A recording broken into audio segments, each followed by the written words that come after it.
kalau masalah KPI itu kan artinya kan non performance gitu ya. Disitulah sebenarnya kan perusahaan mempunyai hak untuk memberikan SP, ya, surat peringatan. Surat peringatan itu bukan, kalau di undang-undang itu jangan dibaca terlalu seperti kayak surat teguran ya, tapi itu adalah sarana untuk mendidik karyawan. Kamu kurangnya di sini, makanya untuk karyawan diberi kesempatan untuk memperbaiki diri, gitu ya. SP1, SP2, SP3 lah intinya seperti itu. Nah, maka tadi saya bilang saya tidak melihat kontraknya seperti apa. Tapi anggap aja, oke, KPI tidak penuhi, maka bisa di stop, gitu kan ya. Tapi tetap kembali lagi kan, undang-undang kan lebih tinggi ya. Itu harusnya sisanya tuh masih mendapatkan hak untuk sisanya itu.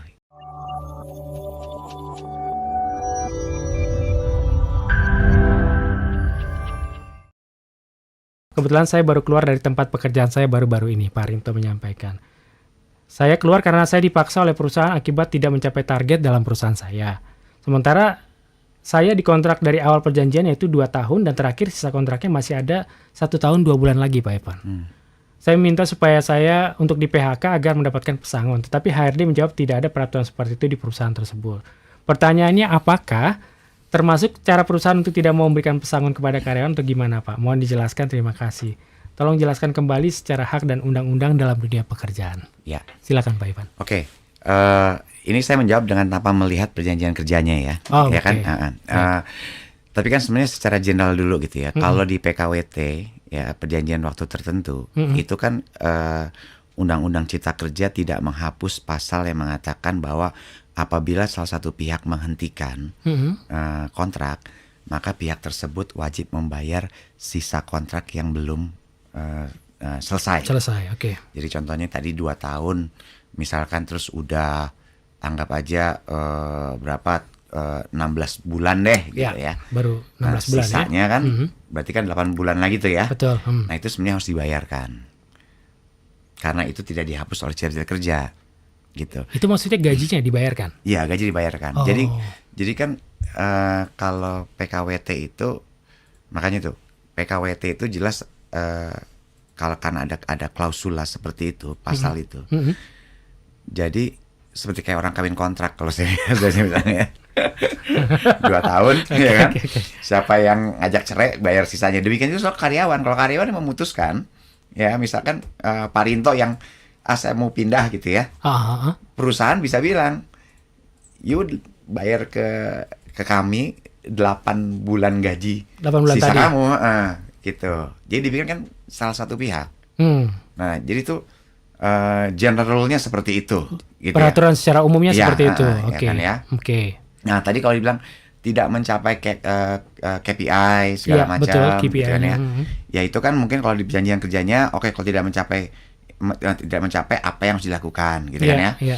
Sebenarnya kan kalau di undang-undang itu kan, kalau masalah KPI itu kan artinya kan non performance, gitu ya. Disitulah sebenarnya kan perusahaan mempunyai hak untuk memberikan SP, ya, surat peringatan. Surat peringatan itu bukan, kalau di undang-undang itu jangan dibaca terlalu seperti kayak surat teguran ya, tapi itu adalah sarana untuk mendidik karyawan. Kamu kurangnya di sini, makanya untuk karyawan diberi kesempatan untuk memperbaiki diri, gitu ya. SP1, SP2, SP3 lah intinya seperti itu. Nah, maka tadi saya bilang saya tidak melihat kontraknya seperti apa. Tapi anggap aja, oke, KPI tidak penuhi, maka bisa di stop, gitu kan ya. Tapi tetap kembali lagi kan, undang-undang kan lebih tinggi ya. Itu harusnya sisanya tuh masih mendapatkan hak untuk sisanya itu, yang sisa waktu. Dari 2 tahun itu misalnya tadi kan 8 bulan tadi asumsi ya. Misal asumsi gitu kan. Seperti itu adalah itu masih hak dari karyawan. Iya, betul ya. Kalau secara general kita bisa menjelaskan seperti itu ya. Tapi karena kita tidak melihat kontrak kerjanya seperti apa, agak spesifik juga ya.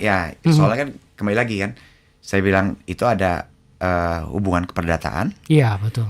Ada hubungan ketenaga kerjaan. Hubungan keperdataan kita kan prinsipnya bebas berkontrak. Bebas kontrak artinya ya, you mau masukin apapun juga asal disepakati bisa-bisa aja gitu kan ya. Ya kan, itu kan kebebasan berkontrak.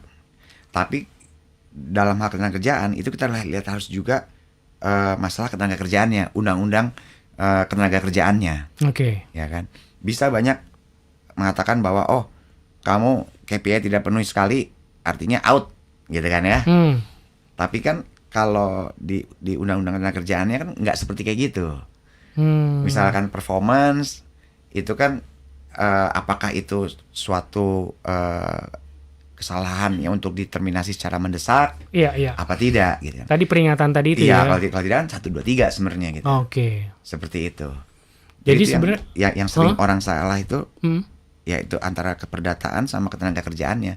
Memang ini mencakup dua hal tersebut gitu ya. Oke. Tapi kalau kita misalkan bukan masalah tenaga kerja deh, masalah kontrak klien gitu ya. Itu kan yang penting kesepakatan para pihak kan. Betul. Apa yang ditulis di kontrak menjadi undang-undang pihak yang menandatanganinya. Menandatangani ya, betul. Gitu. Mereka yang bersepakat ya harus patuh dengan kontrak itu ya. Tapi ada di sisi lain ada aturan ketenaga Nah, kerjaan tadi ya. Itu yang tetap dipenuhi. Oke.